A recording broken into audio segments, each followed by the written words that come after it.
Hey everybody, this is Nick Apostolidis. I play Leon in the recent Auri 2 remake, and you're listening to Hawaii's #1 podcast, the Kasanova Podcast.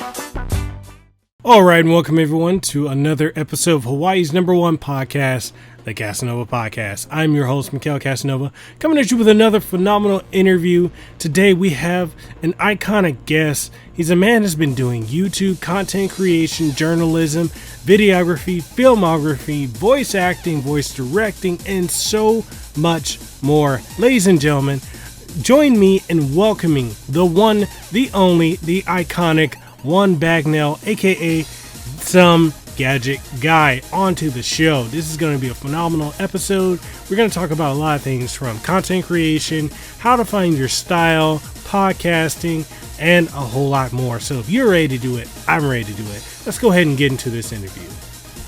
Hey everybody, Juan Bagnell here, Some Gadget Guy, and you're about to listen to an amazing episode of the #1 podcast in Hawaii. I actually just got done having a great long-form conversation with Mr. Kasanova here, so you're in good hands. Give it a listen, give it a share, give it a review. All right, and welcome everyone to another episode of Hawaii's #1 podcast, the Kasanova Podcast. I'm your host, Mekel Kasanova, coming at you from Hawaii, where it is 5 o'clock in the morning, and it's already 83 degrees. It's insane.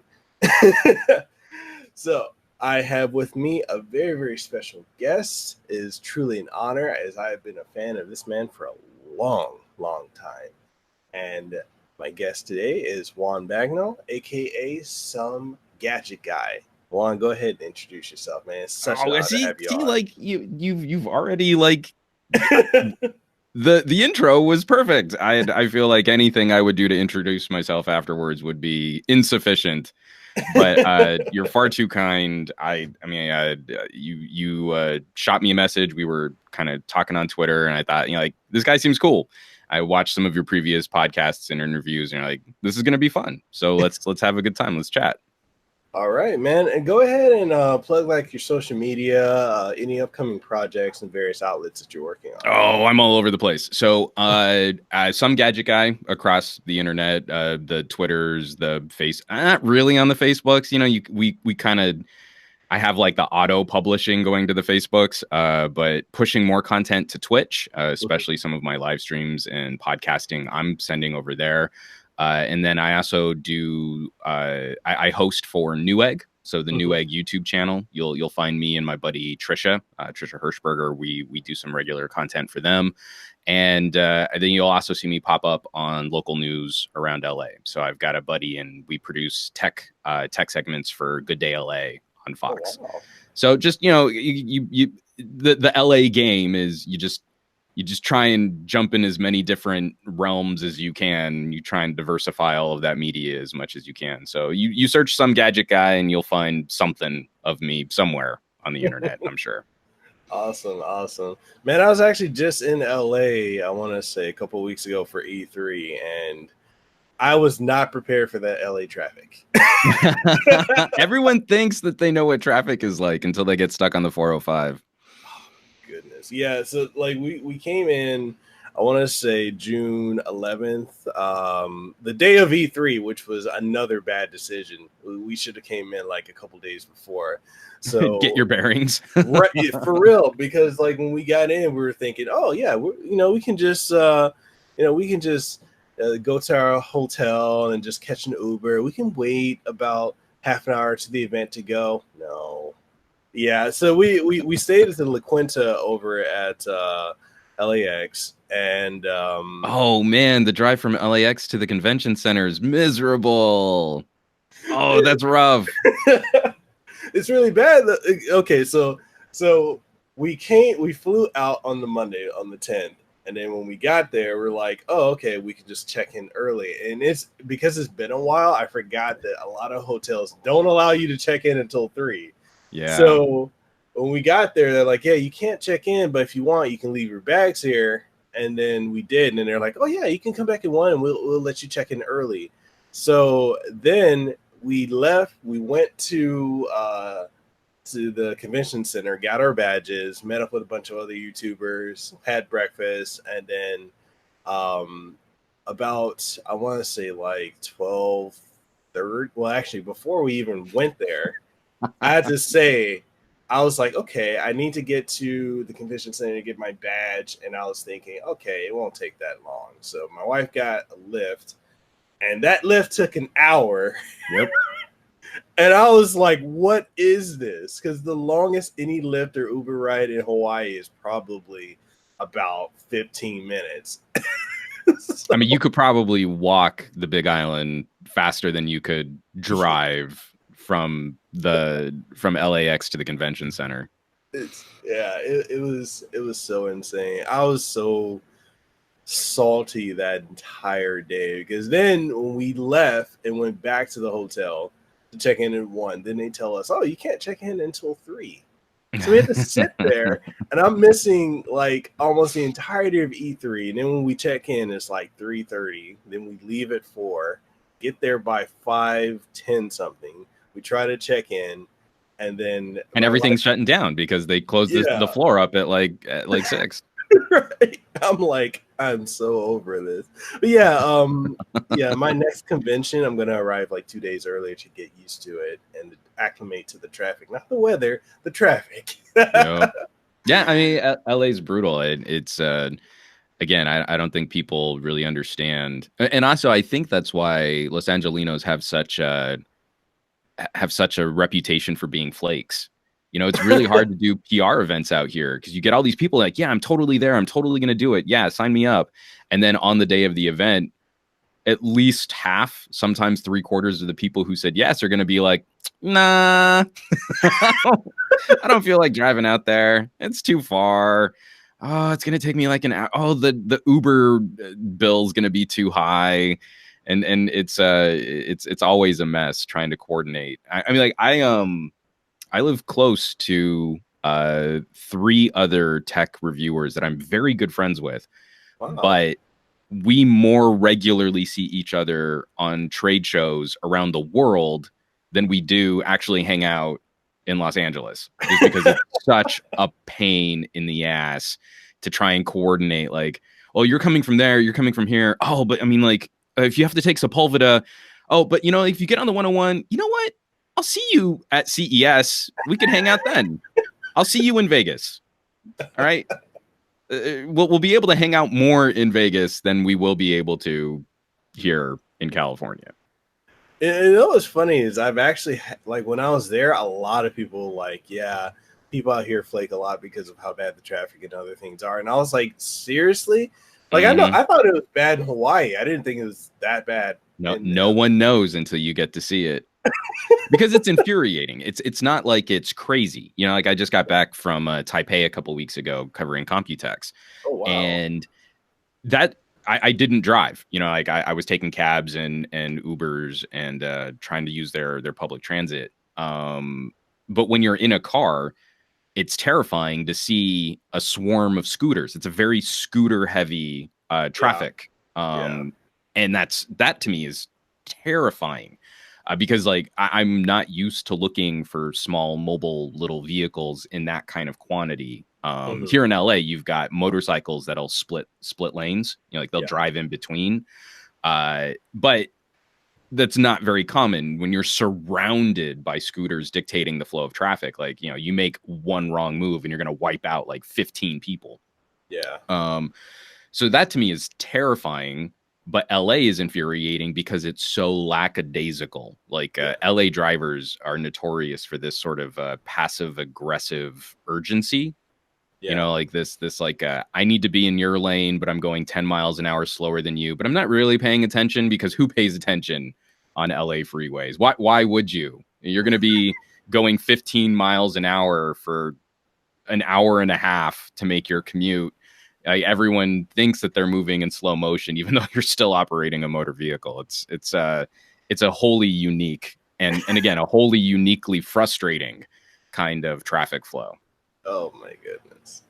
Yeah, like it was a couple of times, like when we were stuck on the freeway heading to the convention center, even heading home. Well, not home, but back to the hotel. Mm-hmm. I was like, "Are we gonna die?"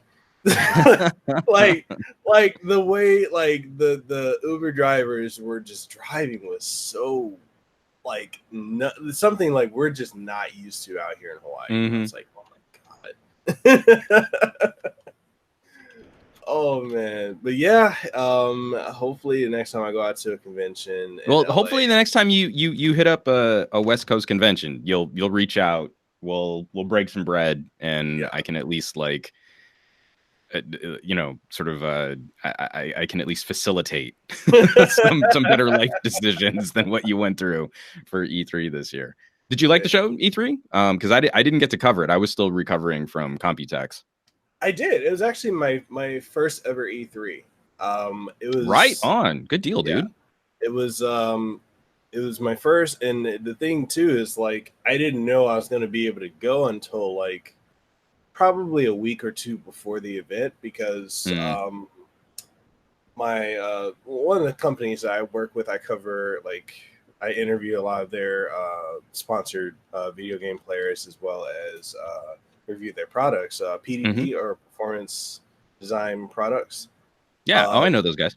Yeah, so they actually they flew me out, so I was like, oh great, I'm ready, and I don't know what to pack as far as clothes. I don't know the area, and I'm just unprepared. But yeah, it was fun. I had a lot of fun. I got to see a lot of other content creators that I'm just used to seeing on camera.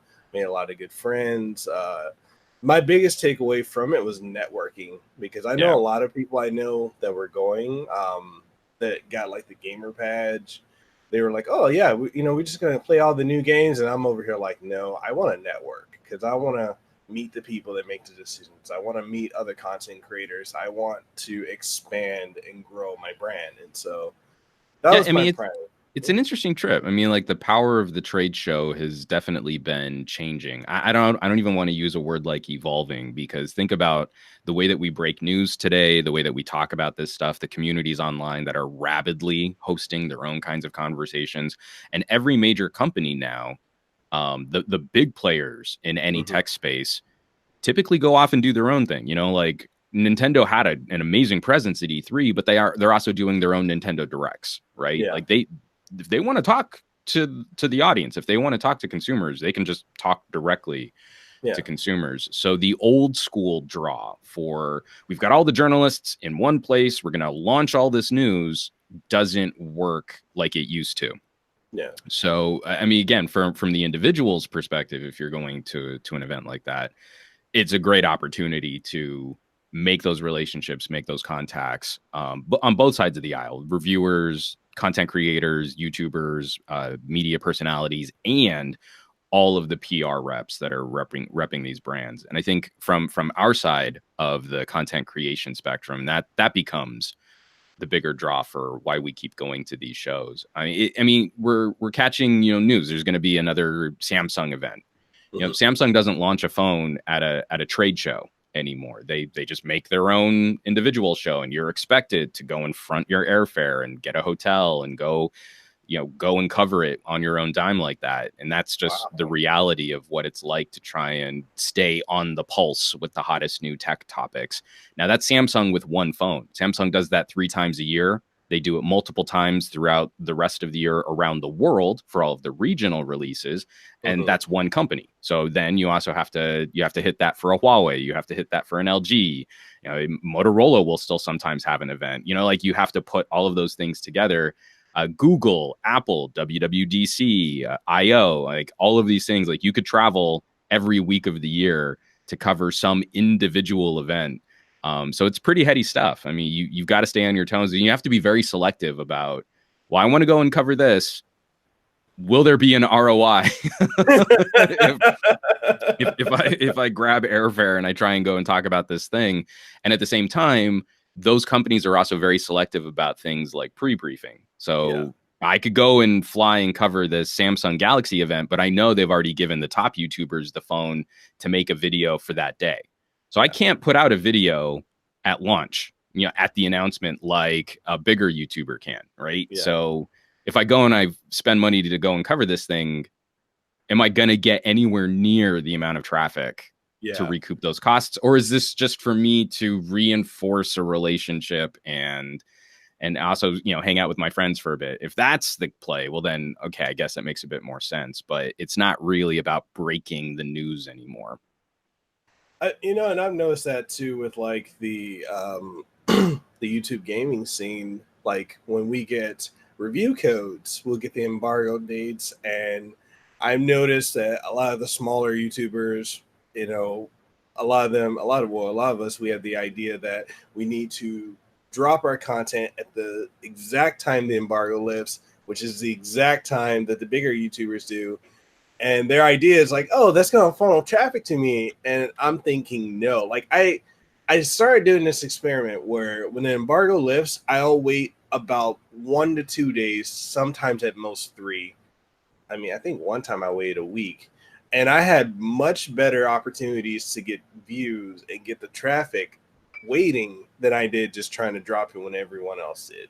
Yeah, it's an infuriating game, because I think that mentality of we're all going to launch together used to be true, right? Mm-hmm. I think that used to work when there were fewer voices all trying to garner some audience share. And then that would work towards the older versions of the YouTube algorithm to sort of boost a topic. So if it was a trending topic and you already had some people that were subscribed, you could sort of signal boost that way. And now there's so much noise, because you'll have the people that actually have the code. Then you'll have the people that are sort of piggybacking on other people's content. Then you'll have people that are reacting to other people's piggybacking on content. And you'll have people that know, I don't have the code, but I'm still going to put out a video of my thoughts and reactions to this thing. And so that all sort of creates this fog of who are you actually trying to get content from? And I think really all it does is to serve sort of the popularity indexing at YouTube. Yeah. So you give up trying to search for new voices, because there's so much content to try and sift through to find someone new, find someone cool in that space. And instead you just go like, oh, well, I'll just go to this person that's got like 3 million subscribers. And I already know that, they're going to serve up a specific type of video or a certain type of content. Yeah. And so this is where we're at, sort of a tipping point with YouTube in general. Is there's a heavy weight on popularity, but that also creates a very ugly echo chamber. And it's very difficult to break out of that as a self-serving mechanic. It's always going to be that spiral chasing its own tail, because YouTube and Google work together on trends, topics, and search. So then they can prioritize things that are already popular. So then you never really get a dissenting voice or a differentiating voice or some type of fresh take on it. Yeah. Because then that strays from the popularity index. So it's not going to show up as readily in search. And then YouTube can then say to advertisers, look at these topics that are making you the most, getting you the most views for your ad dollar. And then that's going to color the type of content someone wants to create. You want to make a video on something that's less popular, your channel's actually going to be punished for it. It's not going to show up in search as readily. Your stats and your metrics are going to drop. YouTube's going to see that drop. And then they're going to say, oh, you're just not performing at the tier you were before. Yeah. So we're going to devalue you even more. So then it hammers you doubly. Yep. You were already talking about something less popular, and YouTube will go out of their way to make sure you're less popular. Yeah, and it's that there's definitely like a zeitgeist when it comes to like gaming, YouTube, and it's so interesting when you deal with that and the fan bases. Like, well, how people like, okay, say like a popular gaming YouTuber says, oh, this game sucks and this is why. And then you find out, like I often find out a lot of times, this YouTuber didn't even play the game. They're going off of, like they're going off of something that someone else Like if Yeah. they're doing an impression, or a friend who actually may have had the game says something, and so they just run with it, make a whole video around it, and so they put that information out. Then people who are searching for more information on that topic will actually go and take that as gospel and run with it, and it spreads. And then you'll come to the point where they'll say something to you, and you'll be like, well, did you play it? Do you have hands-on experience with it? Do you know if they actually?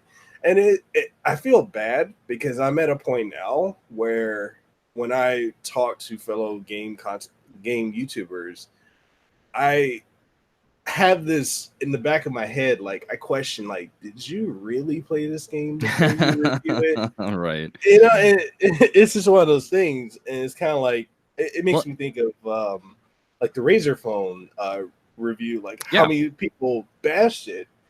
I've got the Razer phone, and I love it. Hold on. I almost always have it within arm's reach. Hold on. Yep, here we go. Right? Yep.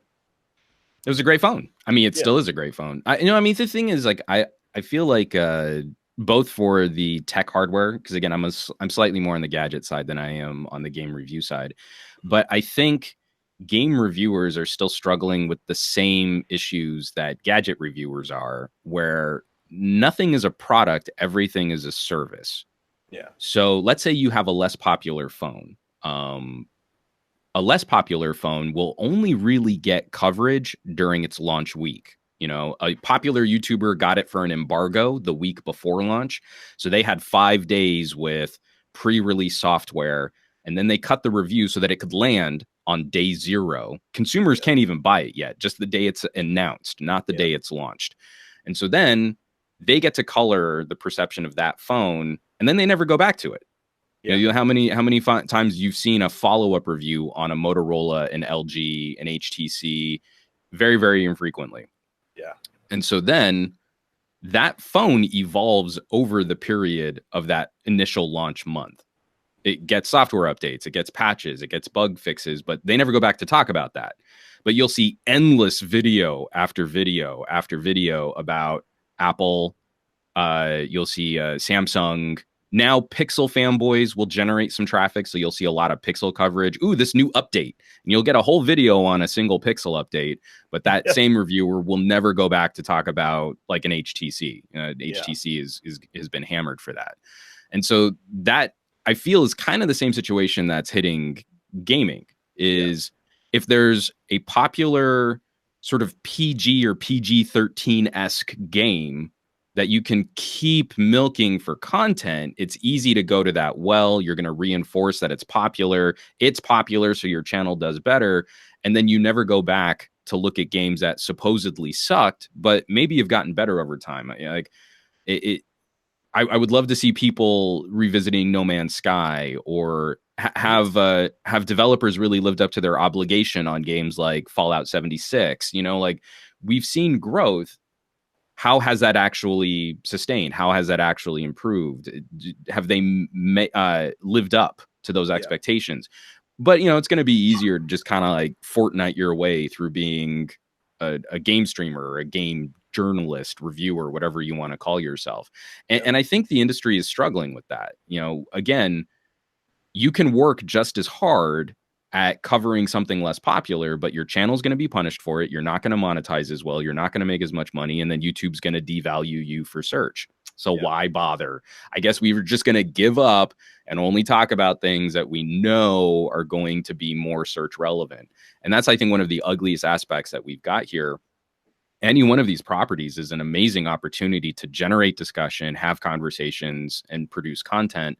But those types of search shenanigans kind of keep us from a more well-rounded discussion on whatever topic we might be interested in. Yeah.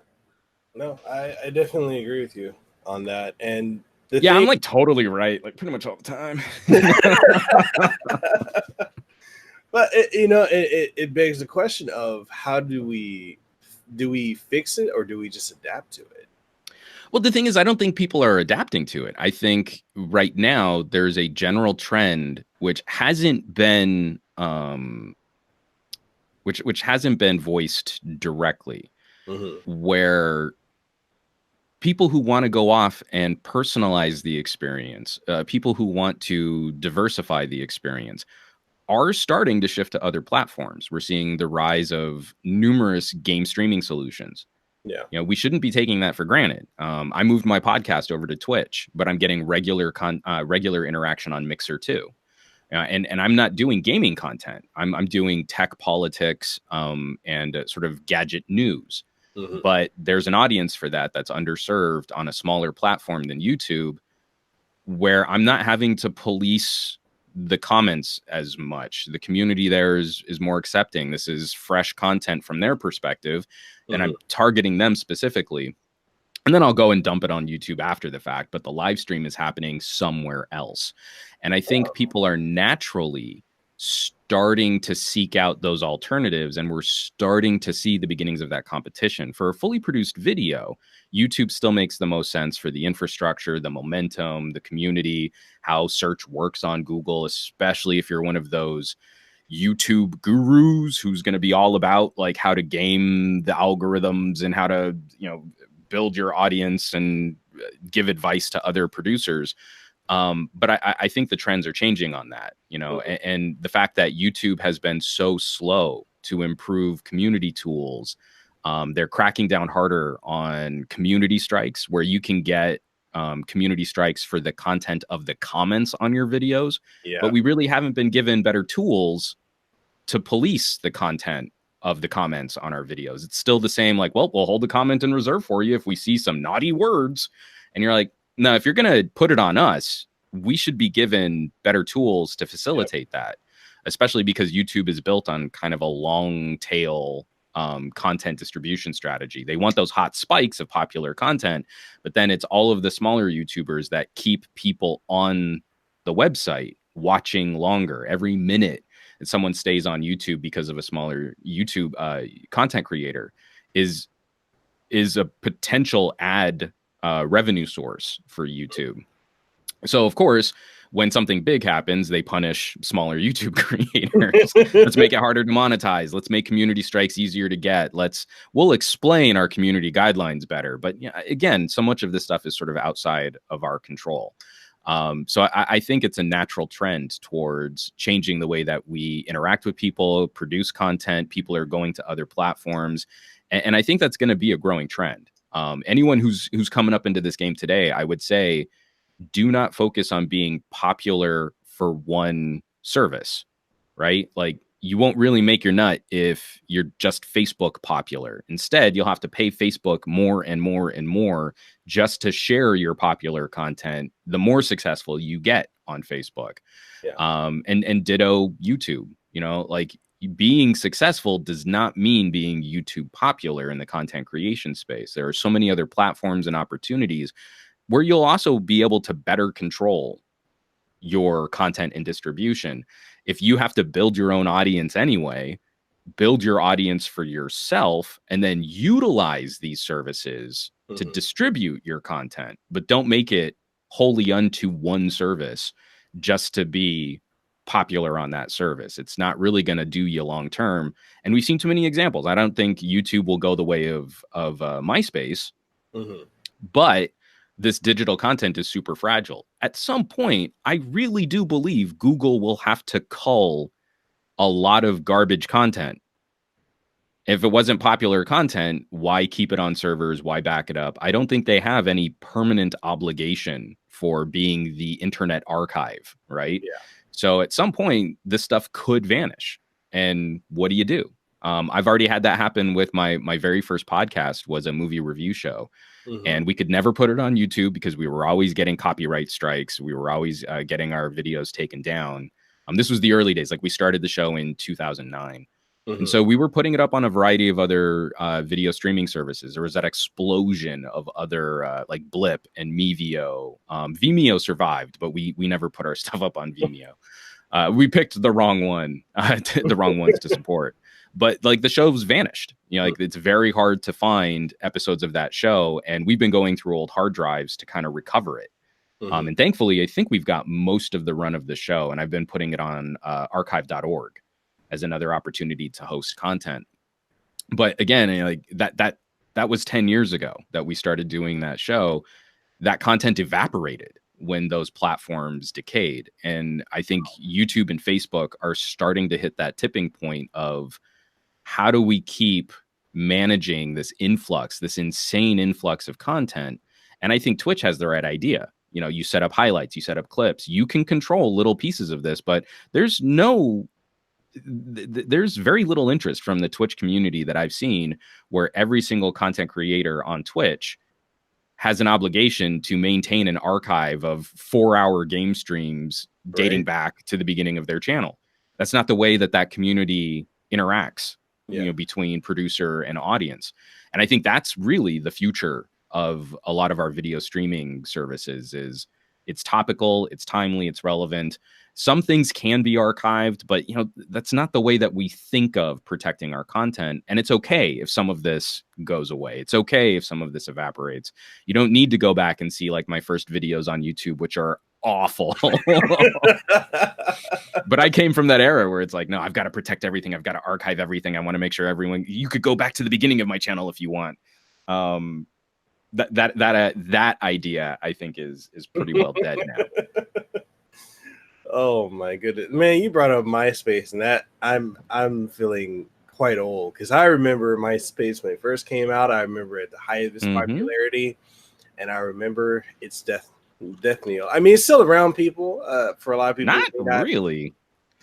That's what's freaky. I don't think people really understand how fragile this stuff is. Remember, it was the story broke a couple months ago. The MySpace, whoever owns it now, I don't even know what umbrella it's under. They did this major server migration. And in the server migration, they lost.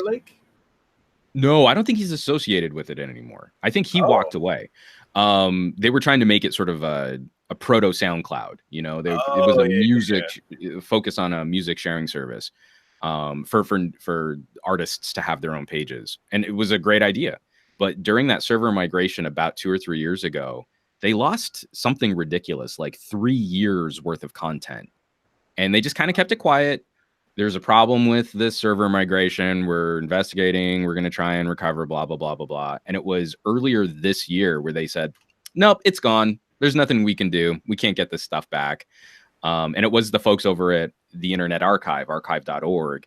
I think they were able to recover something like 5%, just based on people that were sort of archiving their own content. And then people who were fans would go and archive stuff on Internet Archive. But that was it. I might have my numbers wrong there, but I want to say it was somewhere around 90% of the content on MySpace over a 3-year period evaporated. So I seriously doubt that YouTube will suffer a similar catastrophe.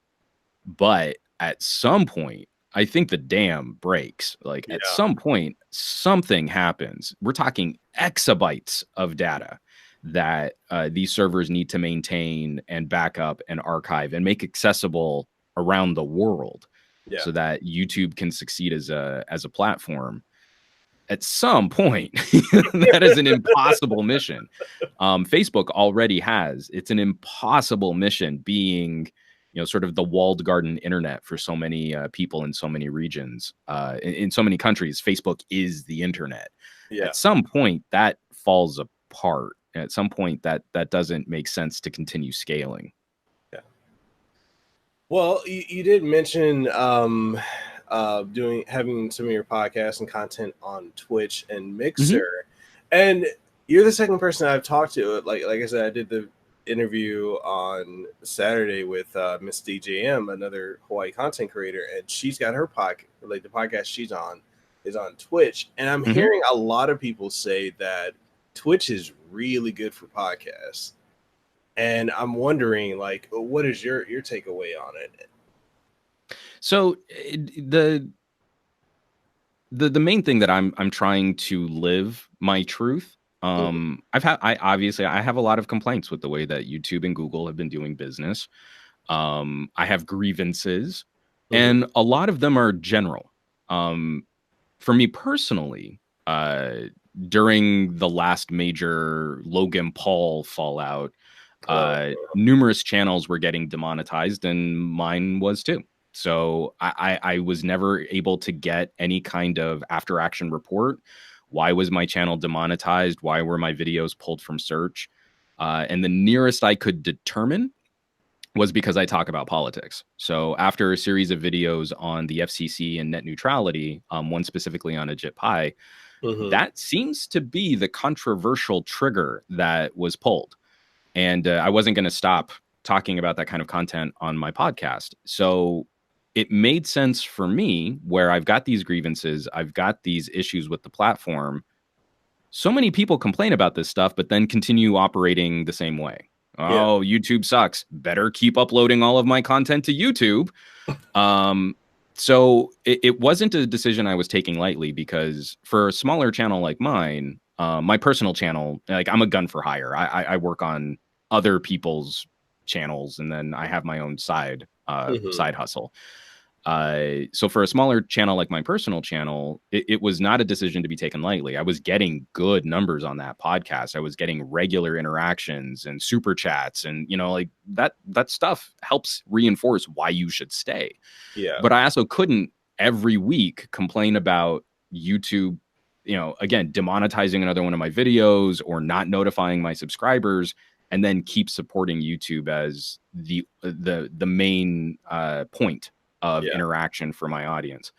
So it made a lot of sense for a live streaming solution, because Twitch is built around that in the moment, fresh, topical kind of content. Like, even if you're streaming an older game, you are streaming that older game with your audience in that moment.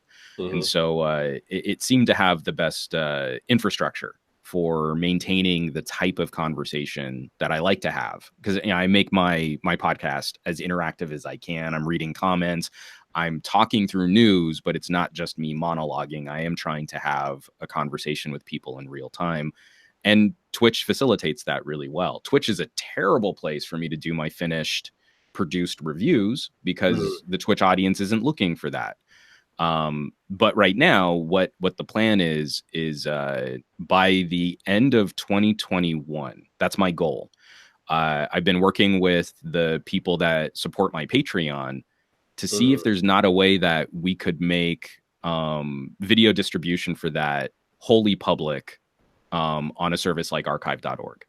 So instead of going to YouTube, if people are contributing directly, and I'm not beholden to any type of YouTube ad revenue or ad, video monetization, that you're going to follow me on social media, I have to do all of my own legwork and publicity, because I know YouTube isn't notifying the subscribers that smash that bell icon. Right. If I have to do all of that anyway, there's very little reason for me to play nice with Google. Yeah. Just for the little bit of ad revenue I'm still receiving.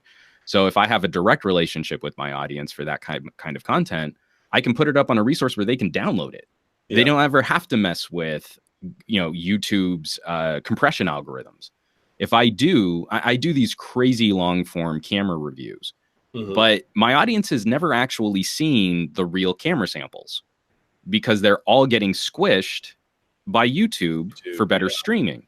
So I'll produce a video, and I try to maintain the quality that comes from the camera. And so we're talking about 10 gigabyte, 12 gigabyte video files that my audience has never really seen.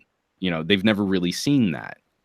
So if I can find a way to make that work and that effort somewhat worth my time, then why bother with YouTube? I could put the 12 gig file up on another platform or another resource, and then also encourage them to contribute to supporting those types of initiatives. Support your local Wikipedia, support your local archive.org. I think they have a much more noble mission. Archive.org, they're trying to archive the internet. When something evaporates or when something disappears, that's the type of entity that we would hope would be empowered to sort of help protect content. So that's the long-term plan. It's very frustrating. I think YouTube is still a valuable resource for content creators to leverage, but this notion that you can build a career off of it, I think, has already waned. Yeah. When you look at the people that are complaining about burnout, when you look at how difficult it is for a newer channel to get started, to hit their monetization goals, and then they really only seem to be able to play that game if they're only doing the exact same thing as other popular content creators. It's a less interesting place to go. When horror channels started popping up, that it's a guilty pleasure of mine. I love digging in, but now everyone's got the exact same pastiche, the exact same delivery for all of the way that they talk about creepy things on the internet. And you're like, I don't need 12 people reading their scripts at me like robots. I miss when there was a more colorful variety of different types of content and channels to experience. But you know what? Horror channels got popular that way. So now that's the way that we do horror channels. And you're like, that's so lame. that's so restrictive and debilitating. But again, now the audience also expects that too. So if I were to try and do a horror channel where I'm talking about this stuff the way that I get excited about things, oh, no. That's not how we talk about scary things. It would be very unsuccessful because now we've created the genre as it's supposed to be consumed. And I put that on YouTube. If YouTube didn't sort of echo chamber us like that, then I think we'd probably see more vibrant communities. I think that's also like why I got out of doing like tech reviews, because there's actually, when I got into YouTube, I was actually doing, phone tech and computer tech. And I just, like, aside from running up against the zeitgeist in that arena, I also, we can delve into that later if you want. But, aside from running into that and then a lot of the gatekeepers and just seeing how the audience, like if you don't deliver the way the audience is used to, they just don't want to watch your content. Like, you said, like YouTube doesn't do it. If you're not hitting their popularity, they're not sharing your stuff. So I had an idea about being, I'll be a full-time YouTuber. And then that quickly evaporated. I mean, it's not all that glitters is gold. I mean, it's tough stuff. And again, there's sort of a fortitude required. Even when you're successful, even when you're doing this stuff well, it's just you're going to encounter so much garbage. But for me, I look back at when I got started, and again, this was my first web series and projects were probably about 13 years ago. And because it was fresh and it was exciting and it was new, and we were still working out the problems and the mechanics of trying to host video and audio streaming, and it was the Wild West. Everything was this crazy new fresh experiment, and that was a lot more exciting. When I finally did get monetized on YouTube, my numbers were okay. I mean, I want to say at around 20,000 subscribers, I could make rent. Now I couldn't eat or make a car payment or anything else, but my time was well compensated for 20,000 subscribers. Those ad rates, I could at least pay rent. So it was worth my time to continue producing for YouTube. That now, as I'm closing in on 100,000 subscribers for my personal channel, those ad rates have plummeted. I'm making way less on 100,000 subscribers than I was on 20. And that's an unsustainable ecosystem. Like you don't really build your career on YouTube like you could have when I got started. And that's what I'm seeing. Like when people come and like someone's trying to get something started, someone has a passion. They want to share that passion. They've got a head full of YouTube is the only way to go. And then that's why we see this rush towards echo chamber content. I've got to somehow jump immediately into some sort of crowdfunding or a merch store or sponsorships. A ton of people just instantly falling into sponsorships. And that, to me, I mean, all of those things can be viable. I'm not saying people shouldn't do those things, but every single time we see that engagement or that relationship or that advertising relationship, it means that person has to manipulate their content around what is commercially successful. And the internet used to be that freedom from traditional advertising models on TV or on radio. Yeah. And now it's even more weaponized against the content creator that, you know, you've got to be safe with what you do here. You've got to be careful with what you say there. This week's sponsor, you know, they're paying me to plug their product in this video. It would be bad form to criticize that company if they did something undesirable later on. Yeah. I've turned down numerous advertising requests from cell phone carriers because I have big problems with the cell phone industry and with ISPs. And, you know, like, I can't sit here and talk about cell phone carrier A sponsoring my channel, and then next week when they're against net neutrality, slam them for being against net neutrality, and then expect them to continue funding my podcast. So, you know, like, instead, it's like, for the purity of this discussion, I've got to walk away from some choice ad dollars. But that, to me, is the only way I can kind of like look myself in the mirror and sleep at night. Again, I'm not saying that people are running into that as an existential crisis on their own personal channels. If someone's, you know, a true believer in one of those products and it makes sense for their channel to plug that product, get those ad dollars, and then produce content, and that's what facilitates their content, then I say more power to them. But when someone is new, when someone is trying to build that channel, I don't feel that message always makes it through. And especially with you running a podcast, I'm sure you have to experience this also, where that authenticity is critical. I mean, your name as your brand is sacrosanct, and anything that compromises that is instantly a bad smell with your audience. So people, when they're just starting out, they're going to be prone to also making mistakes. And some of those mistakes you can recover from, but some of them are going to follow you. Some of them are going to shut you down. And it's impossible to know where that line is. So for me, and again, especially, like, I feel it's critically important at this stage that people are looking at how to build a brand around themselves without just hinging on one service's popularity index. You know, spread the wealth. It's a lot more work, but I think it pays off longer. That investment pays off better in the long run when you've got audience everywhere and the audience is following you.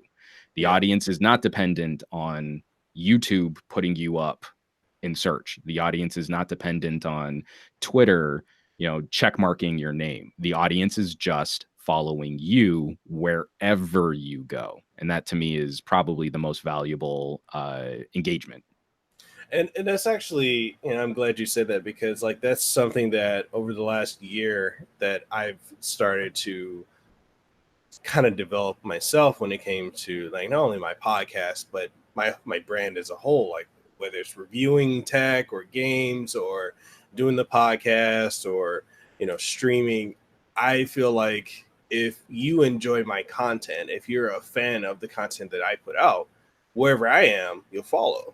Versus, you know, this mentality of all your eggs in a basket in YouTube. Because my thoughts have always been, what happens if YouTube just ups and goes? And that's your everything. You're literally fucked if that happens. So it's like, no, you know, whether it be on Twitch or Mixer or Facebook or... I think that's why so many bigger YouTubers are also looking at creating podcasts now. I mean, again, the beautiful thing, and like why podcasting has become such an attractive choice for so many people in this space. One, having a long form conversation is a lot less resource intensive than trying to produce a cinematic looking video review of some glowing rectangle. I've never understood that as the zeitgeist for tech reviews. I mean, again, I came out of it where a good phone review was just two disembodied hands molesting a phone on a table in one top-down static shot, right? That used to be what a smartphone review looked like. And now it's like, I've got to have panning and tracking shots and graphics and inserts. And you're like, you know, every second I spend in After Effects, in camera work, in color grading, any moment I spend doing all of that work is a moment I'm not really using that product. Yeah. Is a moment I'm not really informing an opinion on my commentary. Literally, I mean, like, my day is so packed. I am down to minutes sometimes where I've got to make a choice between, using the thing so I know what I'm talking about versus shooting pretty video of it. That's why I've got like this ridiculous bookshelf with Christmas tree lights on it. Like at least I can kind of make the background of my videos a little bit more interesting than just what I used to do. But I have very little patience and very little interest in trying to make my channel all about vanity commercials for smartphones as opposed to making them reviews for these products. And that again, you have to make some of those choices. And then you're going to get a constant sort of influx of comments like, you know, like your video sucks, man. And you're like, I can't disagree. But that's not why I'm doing this. So podcasting becomes that wonderful respite from that. You get time to work out your thoughts. It's not 3 to 5 minutes. You get time to dig into feelings. You get time to handle misunderstandings. Like the number of podcasts where you go off on a tangent because you said something, they interpreted it a different way, inferred something you didn't mean, and then you have to work backwards to untangle that is actually very valuable communication. It's not something that you can do as easily in a short form video. And then you're trying to field a bunch of comments from people who misunderstood you, or there was a language barrier. Or, oh, so what you're really saying is this. And you're like, that's absolutely never not at all what I was saying. What video did you watch? You should never read the comments, but I spend way too much time policing and weeding all of the crap out of my comments. So, we're looking at people who like to trumpet and say, like, oh, I'm super popular on YouTube. I've got millions of subscribers. I should make a podcast. They're not doing that out of some like I need more work, right? Yeah. They're doing that because I feel the tipping point is reaching content creators of all sizes on what the realities of working in this space are going to be, how much you can rely on YouTube and Google. They're probably seeing their ad revenue drop substantially too, even if they are even still on YouTube's ad revenue, if they haven't just walked away from YouTube ad rev at that point. And it's exactly what you're saying. It's being able to control your distribution, being able to control the quality of your discussion, being able to diversify that discussion. Even the big boys are looking at other opportunities away from being on one platform. It's the right time to be platform agnostic, where you produce and where you share. Yeah, because I noticed in the last year, a lot of people have been jumping up with podcasts, and I'm like, whoa, like that's it feels like it really came out of left field. And some of the guests I've had on the show have actually launched podcasts as well. Like my friend Chris Van Vliet, who I was talking to him about it for a while. I was like, dude, you interview actors and celebrities and wrestlers, like you should put that in the podcast format because there's no one in that space that's doing what you're doing. And the next thing I know, he has a podcast up, and then boom, it's super successful. And I'm like, You got some competition for that number one Hawaii podcast? No. Do I have to send some guys over there? Slow them down. I know a few guys. I mean, I'm in Hollywood, so. No, well, I mean, when it comes to podcasting in Hawaii, and that's the funniest thing is like I get people out here that really get annoyed when I say, "Oh, it's Hawaii's number one podcast." They're like, "Oh, you're BSing that. You're making that up." And I'm like, "Okay, look at how many podcasts there are in Hawaii. There's a total of like 6 of us. How many of them? How many of them actually have a reach outside of Hawaii? Yeah. How many people? I'm like, based on my analytics, yeah. If you Google one podcast in Hawaii, who comes up? This guy. So there you go. But I mean, it's like I came up with it initially as like a marketing term, and then it actually self-actualized into being reality. And I'm like, oh, all right then. Oh, there's something here. Yeah. But I mean, I see a lot of people doing podcasts. So I've seen a lot of people, it's interesting because I brought this up on my previous podcast where some of the guests that I've had on, like some people in the fight game community have decided that, oh, I want to do a podcast too. And I want to interview actors and voice actors. And I want to have alarms go off in the middle of my... Is this when you normally wake up? Is that what that's going on for? Yeah. I know you got up early, man. So it's good on you. But, it's like I've had a lot of them try to do the same type of format I'm doing, and I think some of them have done like maybe 2 or 3 episodes and just dropped it, and then they're like, oh, I'm not making money off of it, I'm not doing this. And I'm like, you kind of have to have, no matter what content you create, you have to have some level of passion for it. Right. Well, and the thing is, passion's only one thing. I got my start in Hollywood.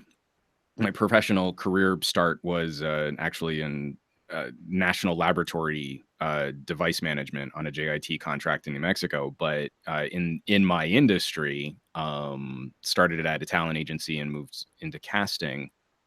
And it's very frustrating when you get sort of that generic, you're like, well, follow your passion, follow your dream kind of advice, because I don't think people really understand consistency. Yeah, right? They don't.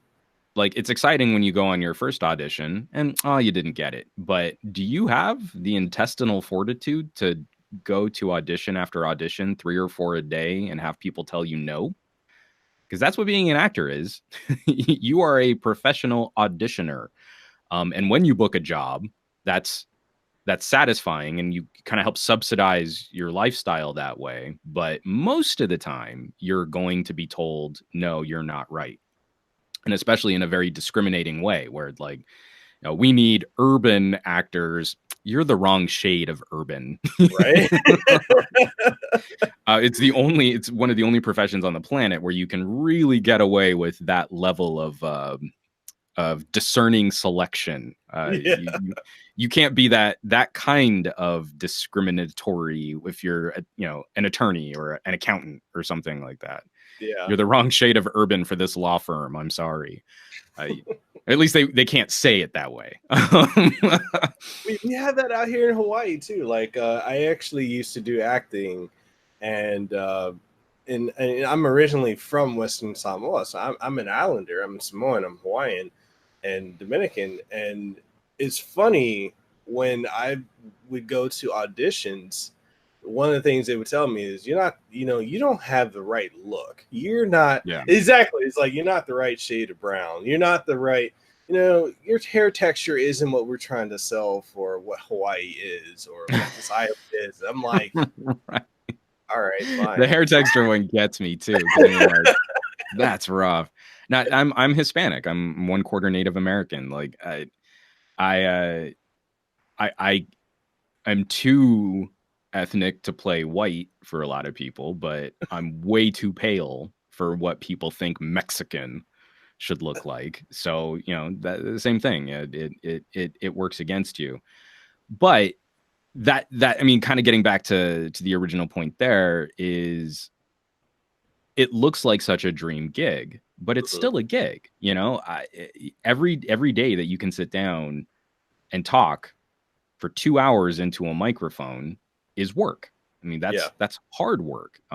It blows my voice out on a pretty regular basis. I've got a whole, apothecary of treatments and tinctures and honey and lozenges and a routine that I have to follow if I've got a shoot later in the week, but I also want to do someone else's podcast in the middle of the day.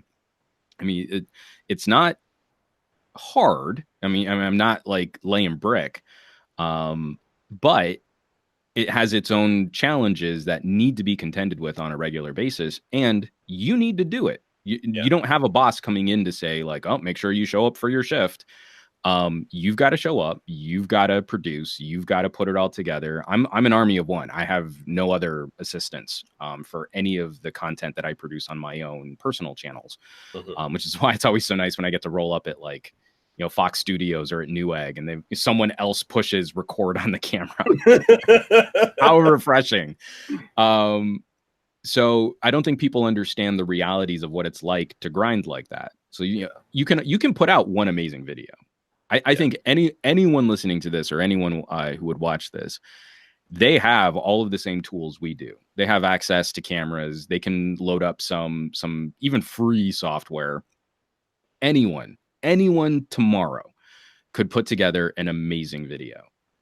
And could they do it the next day? And could they do it the day after that? And could they keep doing it for the week? And could they do it regularly for the next month? Because it's the same thing you were saying. It's like, how many channels do you see? Like, man, amazing video. That was an awesome new video from a new content creator. And oh, their follow-up was great too. And then there was a week off and then another great video. Awesome. Okay, they're back. And then there were a couple weeks off. And then they come back with that, hey guys, sorry I haven't been producing on the YouTube channel. I've got some other things coming up. Just some life stuff got in the way, but I want to talk about this one thing. And then you never see them ever again. Right. And then their channel's dead. And like that is a very common roller coaster ride of content delivery. And I think it's because we don't talk about this, that we don't want to air our dirty laundry, but we don't talk about it enough publicly. For people who might have had a better run if they had just been better prepared for what this was going to look like. You know, you've got to have this stuff planned out. You want to keep a schedule. You got to have some sort of work-life balance. You need to be able to, you know, to find audience here. You need to be able to understand the tools that you're using there. Don't go rushing into this with one great, super hot, awesome new idea that you can't sustain, that you can't follow up on, that you can't keep producing on. And then this notion that like, well, I've got to be putting stuff out every day. Well, yeah, that's YouTube popularity. You got to put stuff out every day, but that's not real life functional. And maybe your channel's more like a documentary, or maybe your channel's more like historian, or maybe your channel's more like some other setup. It's why I like horror channels. Like someone might be gone for a month, but when they come back, I'm pretty sure I'm going to get a great video. And it's okay that maybe they only give me that great video once a month, you know, like that to me is so much more fulfilling than if they were trying to grind out fresh, new, hot, spooky content every day. 3 spooky, 5 me, you know, like that doesn't actually work. It would grind out their channel and then they'd disappear, and that would make me sad. It's kind of like with when I do my podcast episodes, there's a lot of people who are like, man, when's this person coming on your show? When's the next interview? Like there was a point when I was interviewing so many actors and voice actors back to back to back to back. I would just like upload them as soon as I finished it, and I burnt myself out horribly. And I've gotten this formula down now. Like, okay, first thing on Mondays, I'll upload one new episode where I'm interviewing other people.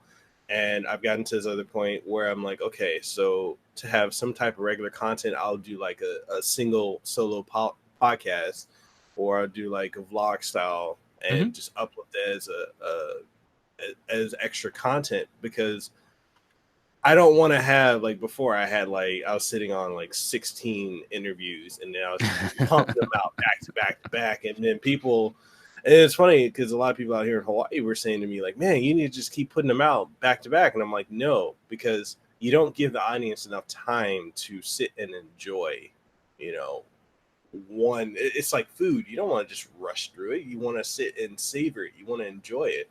And I think a week with one type of interview and then you got something else, it's a good balance.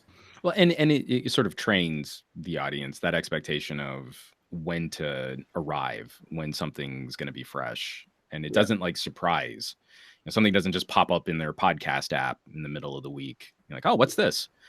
They have an expectation like, oh, well, I want to check in on Tuesdays. I can hit download on Tuesdays. I think there are definitely pros and cons, but again, some of this has also got to be balanced by what the rest of that person's life looks like. I mean, if you can podcast and interview and live stream every day, go for it. I mean, seriously, that's awesome. Do it. Don't hold back because, you know, me as a cranky old fart are telling you to pace yourself. But I very much doubt that there are people that can handle that well. I mean, there are a number of podcasts that reached that super mega popularity and sort of defined the genre of podcasting and how podcasting is supposed to sound today. And I've kind of stopped listening to them because they're now cranking out so many episodes and so many interviews that it's like I'm kind of getting the same stories every week, regardless of who the guest is. You know, like you can only have so many conversations in a week and record those and not repeat yourself, Yeah. So maybe I only check in on that podcast for a very specific guest, or maybe I unsubscribe from that podcast and I only manually go back to check out what they might have done every couple of months. And I think that burnout is real. For some people, it manifests itself as stopping and quitting altogether. For the people that are really good at it, I think it manifests itself as a broken record. It's a podcast on repeat because they haven't even given their brains enough time to digest the conversation they just had. They're right off into the next recording, the next interview, the next live stream. And that means you never had a chance to reform, to have your opinion evolve, to grow as a producer. That stuff is pretty tough. That's where podcasting is still kind of exciting because it's really easy to get into. It's really easy to start producing. The tools that you can utilize for creating high quality audio conversational content are phenomenal and super, super cheap. But that also means that the evolutionary trend on this is going to still be pretty extreme as new show formats come out, radio style shows start to evolve to meet it. And then new people are trying to create or new people are trying to hold different types of interviews and conversations. Yeah. Well, speaking of podcasts, let's talk about yours. Let's talk about the ones you're on. Let's talk about it, man. Tell us about it. Well, so I jokingly call it the SGGQA podcast channel. But I have two main types of shows. Every Monday, I do tech news. That's the Monday morning tech show chat. And that's the more interactive show where I pick a variety of news topics. Shows usually run for about 2 hours, long form conversation. And I purposely do it on Mondays so that we've had the weekend to kind of digest what happened the week before. I never like playing the breaking news game because we don't get all the information. We get a very limited view of what's happening in any particular story. And then it usually just becomes outrage porn. You read the title of the story and then you're upset. And then you share that on Twitter. And then, if you'd read the article, it's more nuanced than what the title of the article would lead you to believe. So that's the perfect kind of platform for me where, me and 50 of my closest friends on the internet are going to in real time talk out, this is what happened. Here's a follow-up on the FCC. Here's a follow-up on net neutrality. These are stories that are continuing to evolve, even though John Oliver hasn't done an episode on it in a couple months. It doesn't mean that there hasn't been something going on in the world of tech and politics. And lately there's been a lot. This presidential administration means we're always rife for new tech commentary in politics and law. And then I also do sort of a semi-limited run called the Creator Chat, which is very similar to what you do. It's my friends are all going through something of an existential crisis. Many YouTube channels are pivoting or changing up what their format is, or they're looking at other distribution, or they're trying to find other opportunities. And I feel like that's the important place to have some of these conversations publicly, where we can say, like, this is the reality of what we're going through. This is how we're coping with it. These are some of the success stories. These are some of the failure stories. These are some of the things that we've learned. And so I think I've only done about a half dozen of those. But I just broke episode 100 on the podcast channel. So that was a fun little, I completely missed it too. I was like, oh, wait a minute. I'm putting together my show notes. SGGQA 100. Son of a. I should have done like a giveaway or some type of like promotion for it. And instead it was like in the podcast, I went, woo, it's episode 100. Okay, so here was the news this week. So bad. It totally took me by surprise. Which it shouldn't have, because I do it. I number every episode. Last week was 99. I wonder what number comes next. But yeah, so that's the gig with for my own personal show. And then from there, it's anytime I like joining other people on long form discussion. So my buddy TK Bay recently jumped on his podcast. I'm really proud. The Sound Guys the Sound Guys podcast. I joined them to talk about the history of video game music. And so before I was Some Gadget Guy, I was Some Audio Guy. And so that was a nice little homecoming, talking about my first passion in recording. And then I just all over the place. I used to do a show with Board at Work. I love showing up on All About Android, on This Week in Tech, the Twit network of shows. The crew over on All About Android are phenomenal. I love doing their podcast. And then it just, you find those opportunities where you can. I really do feel like the world could be saved through long form discussion. Like, I'm a true believer. So that's the type of show that I try to host too. I obviously have very staunch opinions on things. But I feel like being open to some kind of debate or some kind of dissent in conversation is sort of critical. Not because I think someone's going to change my mind. Very rarely do I walk away from a conversation and go, oh, you know what? I was completely wrong. But I feel like a lot of those conversations you walk away from, were you able to properly defend your opinion? Your opinion is fine, but can you back it up? Can you verify it? Can you quantify it? Can you express it in a way someone understands where you're coming from? And the more I run into that, I feel like the more effective I am at communicating an idea, especially on a topic which might be somewhat more controversial. I feel vindicated where early in the process of trying to codify net neutrality into law, back in the Tom Wheeler days of the FCC, I was very pro net neutrality. My early arguments for net neutrality were pretty clumsy. And now, especially in this current administration, I go and I look back on what I used to say about net neutrality, and you're like, I was right. I was correct.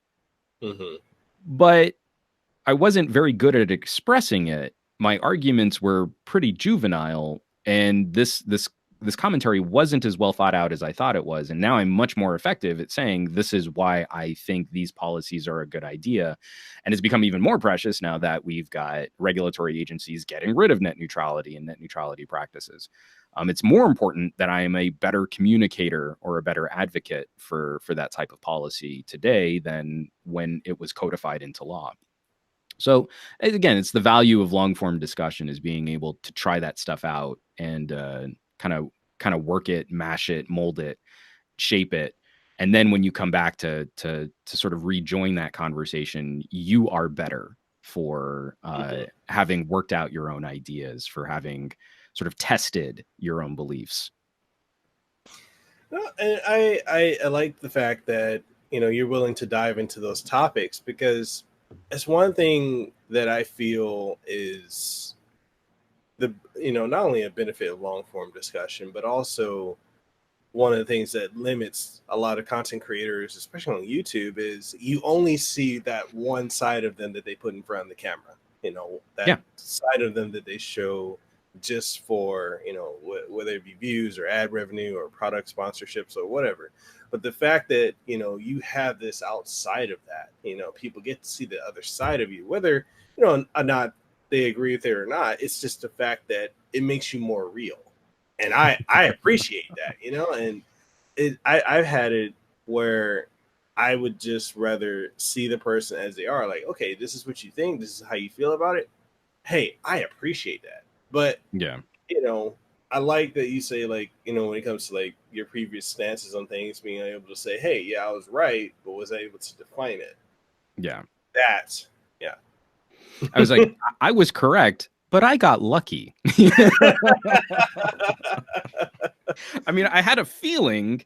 I don't know that we should be basing, policy on my feelers. I should be better researched and better able to defend this stuff. Again, I think a lot of audience understand that authenticity is key. And it's been one of the most troubling aspects of shifting up my own YouTube content, where I'm no longer trying to play the objective reviewer role. I viscerally disagree with any notion of reviewer objectivity.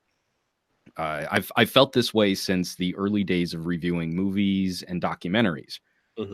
You can try and be objective in a documentary, but the second you pick up a camera, you are making a choice to point that camera in one direction over another. There is no such thing as some sort of morally philosophical, true, honest objectivity. And so I feel my reviews are more valuable if you understand my preferences, how I use gadgets, how I use devices, and then you can balance that against your own personal needs and wants.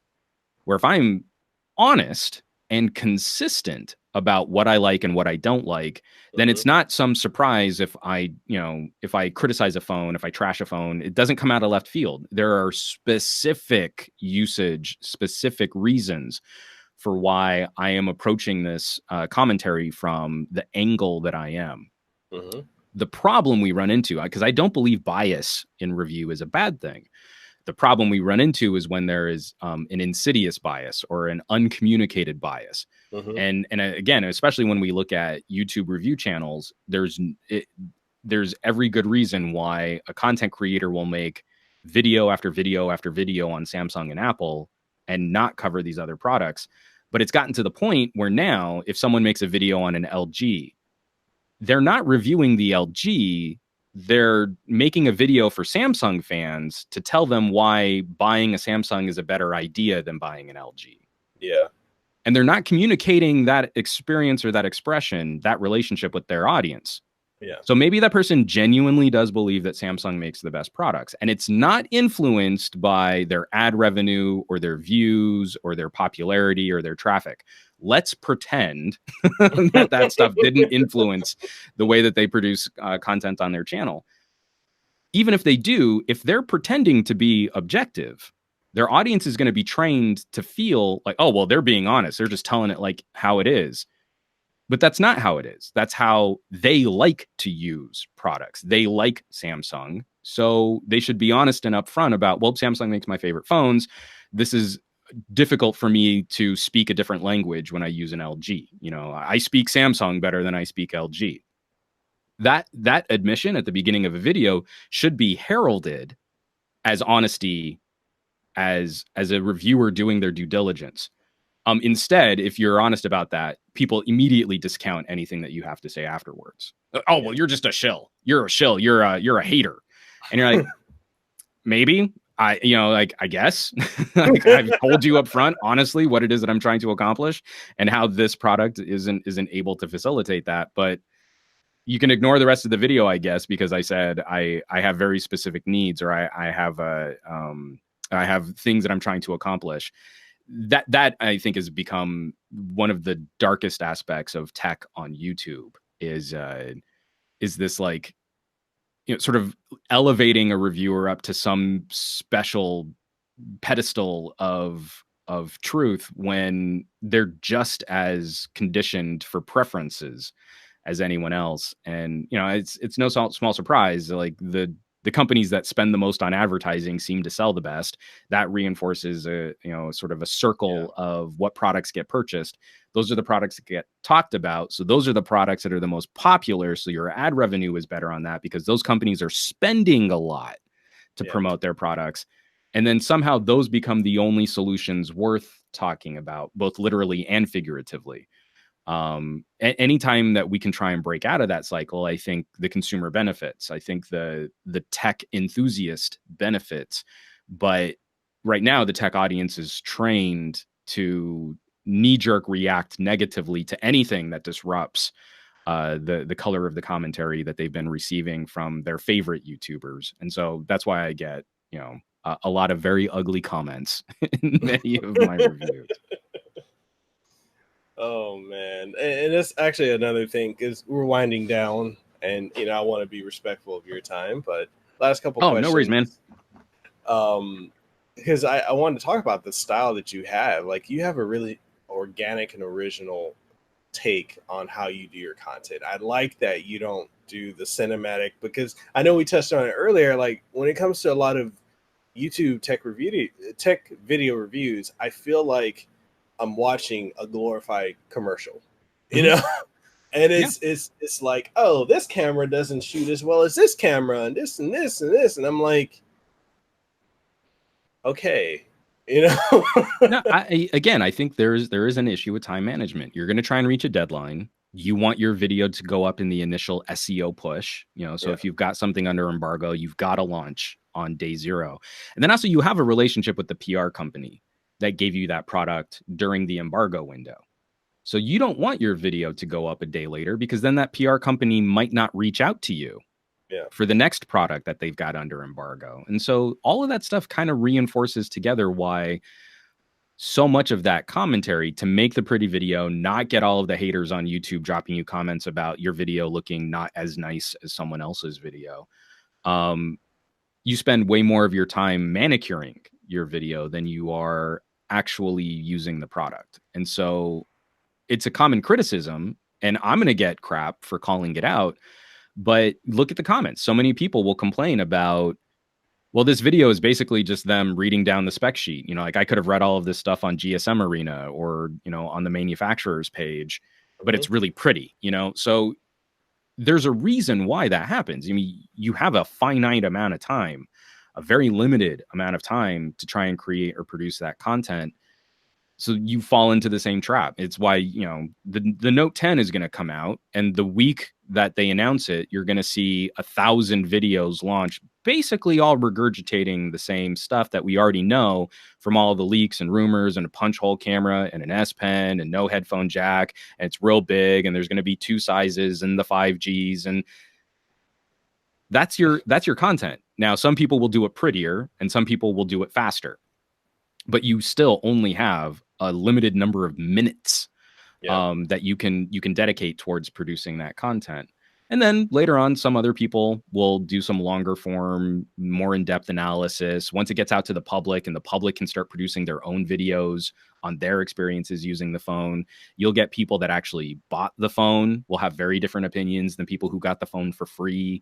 All of that stuff kind of gets mixed up, but that content becomes far less valuable, because as soon as the Note 10 launches, we're going to start talking about Galaxy S11 rumors. We're going to start talking about Galaxy S11 leaks. We're already talking about Samsung discontinued the radical curved design for the Galaxy S11 next year. You're like, I mean, it was a terrible rumor and leak to begin with, because you're talking about a phone in 2020 when we still haven't even gotten the second phone in 2019. Oh, and now that imaginary phone was canceled. Cool. Like that's some hard-hitting news right there. I'm real glad that we're tying up time and attention and search, but SEO on Samsung is going to be way more valuable than if you did a video on a Moto. Instead of spending all this time making a talking head video about an imaginary phone that never existed and never will exist, you could have talked about a real phone that someone might be considering purchasing, or a real device that someone might be having problems with, or an app that you think would be valuable to someone's daily life and experience. And so my review commentary takes a long time now, and I'm not rushing it, and I'm spending time with it. I absolutely love the LG G8. I still actually haven't made a final review video on that phone.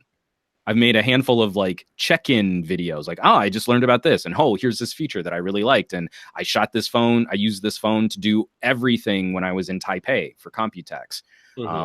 Those types of videos. I love doing that. I'm not super interested in doing the 15-minute mega review. Here's everything that you need to know about the phone explained. Like that's not fun anymore. I don't like that anymore. And I feel like it's okay to walk away from that. One of the other things I know that you do, you work in the voice acting industry as well. I mean, I used to. I don't do much anymore these days, but that's where I got my start. I've got almost 20 years of recording experience in recording studios and directing sessions. I started in Los Angeles. I started at a talent agency that focused on voiceover, moved over into voiceover commercial casting. And I still pick up the occasional casting job, but nothing that serious. Like I haven't done anything in months, but still a little bit of work in post-production too. Okay. Cool. As far as like podcasting, like what are some things that Like if someone were to ask you going into podcasting, such as like hosting sites, ways to promote it, equipment to use, because I see that microphone you've got. I'm very curious about it. I know we were talking before we went live about the Yeti. Again, I was some audio guy before I was some gadget guy. All right, so someone walks in off the street and they say, "Hey, I want to do a podcast." The first thing I'll say is, "Don't do a podcast, just listen and share mine." And then I'll shake their hand and walk away. If they don't take that no for an answer. So one of the things about having come out of voiceover, there is a very easily shared misconception in an industry that sells voiceover to new potential actors. Is one of the things that kind of burned me out on only doing some audio guy content is just the infinite influx of new people who think they can be voice actors because they've got nice voices. And especially when I was in casting, I don't care. I don't care if your voice sounds nice. I don't. I care that you can deliver. I care that you can perform. I care that you can act. I care that on the day, in the moment, when we're paying you a session fee and we've got limited studio time and we're paying for that studio, and I've got a commercial client on an ISDN in Chicago, and they're going to interrupt with chewing noises because they're having a working lunch so they can hear the session. With all of that distraction, can you still sell soap and make it sound organic? You know, when you're on the spot, that is a lot different than just, I recorded a nice sample of an audition in the comfort of my bedroom. That's what I care about. I'm not as brutal on podcasting, but there's a similar feeling. So you get kind of a sense of the same ignorance or the same inexperience. Yeah, I've always heard about that. I really want to do that. I think it would be so much fun and blah, blah, blah, blah, blah, blah, blah. And you're like, yeah, all of those things are true. They are. Do you have any sense? Can I get any sense of you from you that you understand the back end of it, not what you're putting out there and how much fun you're having and all of this like influencer style, living the life, #blessed. The people that are really good at that game are some of the people that I find are most troubled in their daily lives. Yeah. The brighter that surface is, very regularly, the behind the scenes isn't as bright. Podcasting at least is an opportunity for us to be honest. So when I get a bit cranky, unfortunately, I'm kind of taking it out on my audience. They get to share in some of my crankiness, but someone comes up to me and I think that they have a good sense of what that's going to take, then I will spend a bit more time to explain some of those things going down. But again, the same general talking points ring true for any type of creative endeavor. Pacing yourself, getting the lay of the land. So many people want to jump in and just start doing things, and that's awesome. Harness that energy, maintain that passion, be ready to execute with that kind of ferocity. But if you don't know where you're going, or you don't know what the market looks like, or you don't know what the infrastructure looks like, you're never going to get your product out there. So it's always worth taking that extra step, that extra beat, that extra second, just to look around and go, what's happening? What am I doing here? What is it about this burning drive or this passion? If it's just like, I want to have a popular podcast, you're going to fail. Like, you won't succeed. The second part of that, though, is to not be so rigid with your idea that it can't evolve. So I've seen a few properties fall apart from that too, where they've got this killer idea. It didn't immediately resonate with their audience, or a part of it resonated that they weren't expecting, and instead of sort of rolling with their audience, they keep trying to force what they think the show should be. And then it starts to turn off the audience from, well, I mean, yeah, that's cool, but what we liked was this over here. Like for example, I think the guys over at Red Letter Media for movie reviews have done a good job of sort of evolving with their audience, from those really grotesque Plinkett reviews to the more like, the reviews and the wheel. They found these opportunities where one show doesn't have to reach every movie fan. So now they've got a handful of small properties themed so that people know, oh, well, I want to watch a Wheel of the Worst. That's something that resonates with me. I'll go and follow that. I don't really care about the mainstream movie reviews, or, oh, I only really want to know what's topical. I don't really care about going back to watch old movies. I don't need to watch a review. They're not trying to cram everything into one movie reviewing property. So again, lay of the land, being open to evolving, not listening to everybody who gives you criticism. There's way too much criticism on the internet, and everyone's an expert, and they're almost always all wrong. It's so true. But you should be able to recognize in your show what's really working. I'm getting a lot of comments on this thing. I've done this little feature, where we give a movie sort of a thumbs up, thumbs down. That's not working, but people really dig into like box office. Maybe we should talk about how movies make money and stuff. Maybe that's where we're going to focus.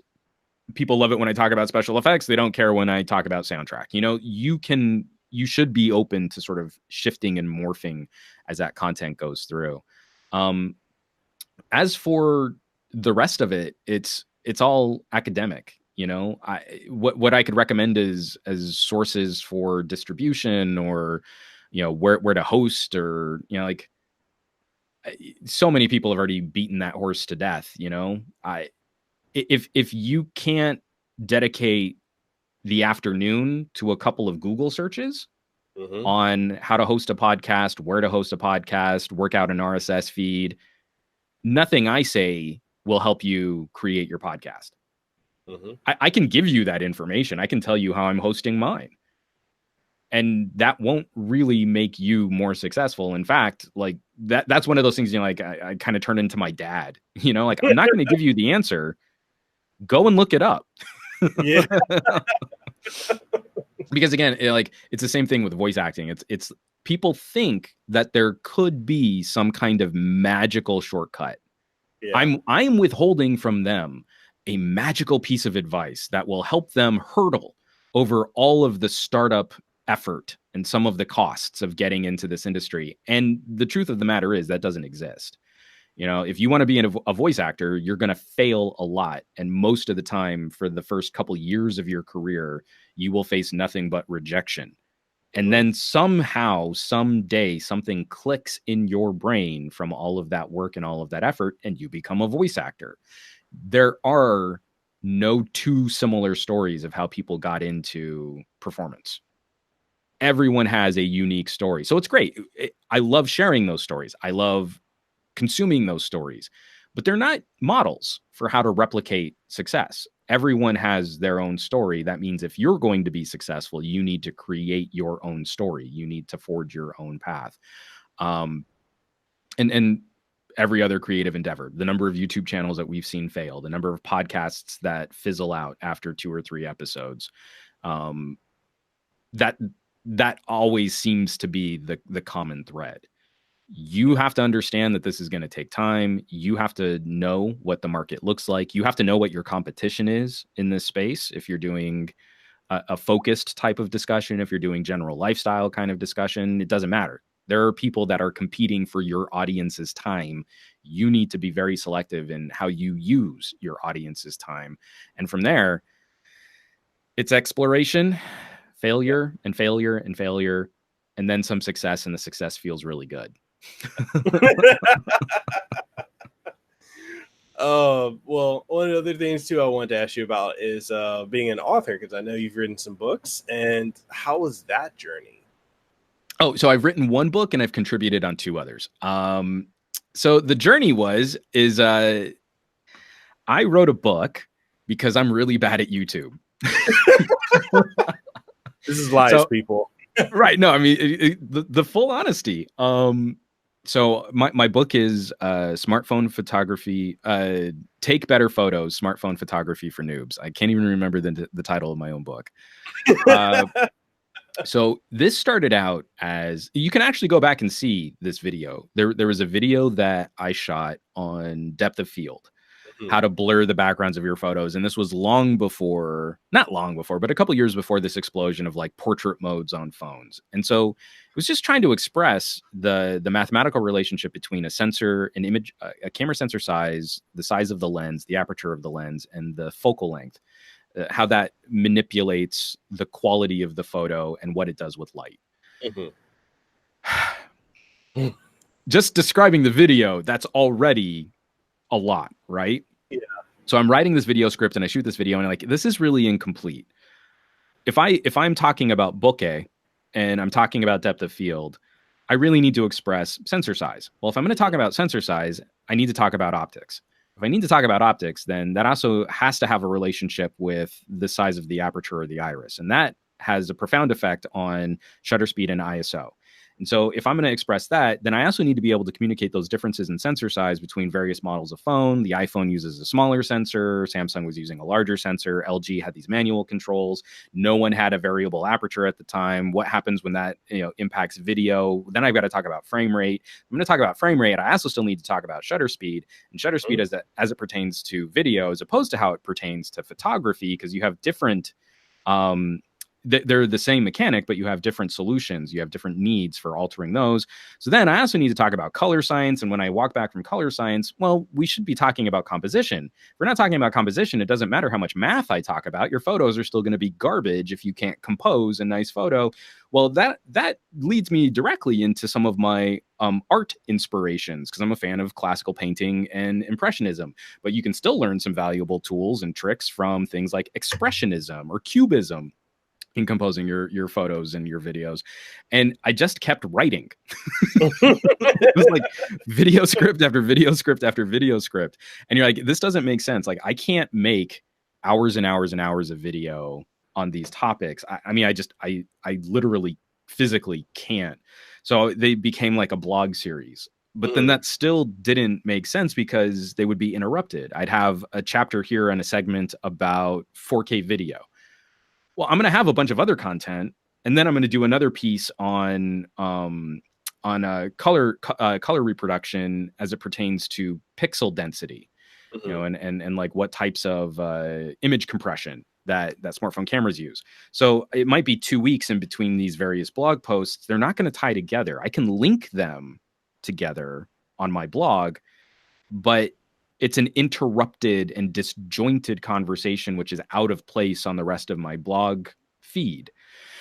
So the only thing that made sense after I'd written like 20,000 words on the subject of smartphone photography from one stupid YouTube video, it just made sense to tell that story from my perspective, trying to produce content from a phone.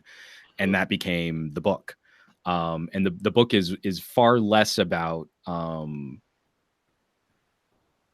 actual smartphone technology, and it's more about the philosophy of capturing better images. So, I mean, it applies to things like full-sized cameras, mirrorless cameras, DSLRs, but I felt it was important to hinge that discussion on the camera you're most likely to have on you. And in this day and age, it's the smartphone.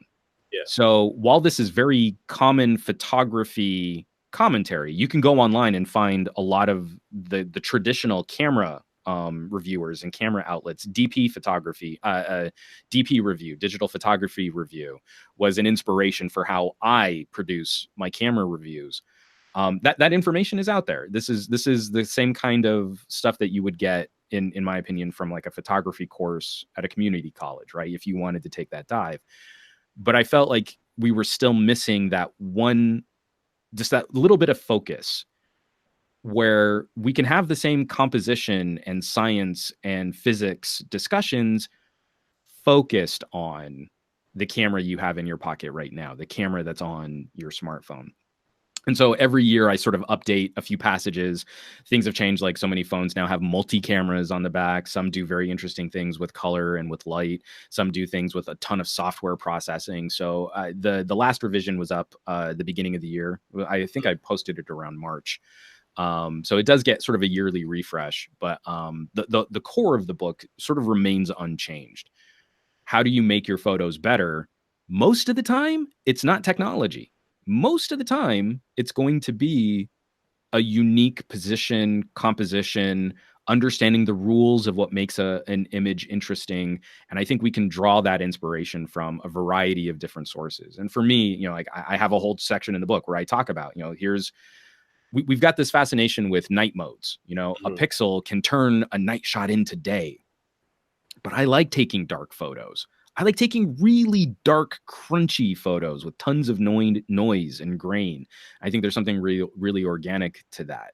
It's very impressive from a tech standpoint if I can artificially boost that brightness. But if we look to pre-Renaissance art, you see like a dark canvas with this bright face in the middle. It's not just shadows. That canvas is full of detail and environment and location. But the artist is drawing your eye to the face by painting the face brighter. And we can do that in photography, and we can do that really well.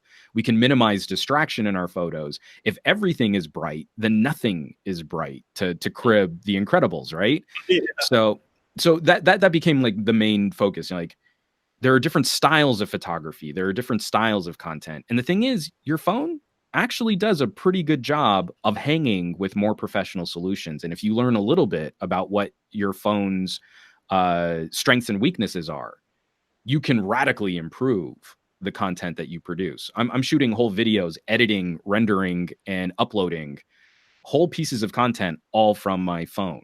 I traveled to Taipei to cover Computex, and for my daily vlog, I didn't bring a laptop. Everything was shot, edited, rendered, and uploaded directly from my phone. And some of it looks really raw, and some of it's kind of garbage footage. But I did a daily vlog with zero computer, zero extra camera, no selfie camera, gimbal, nothing. It was me holding a phone, and I also brought a GorillaPod so I could set the phone down sometimes if I needed to. We have these tools. We have these supercomputers in our pockets, and I think people are crazy overspending for the next Galaxy when they're really doing low-level basic stuff. You know, like if you're spending $1,000 on a phone, you're spending laptop money on a phone. What are you doing?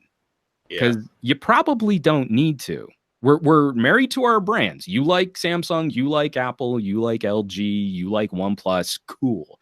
That's a product badge that defines a part of your lifestyle.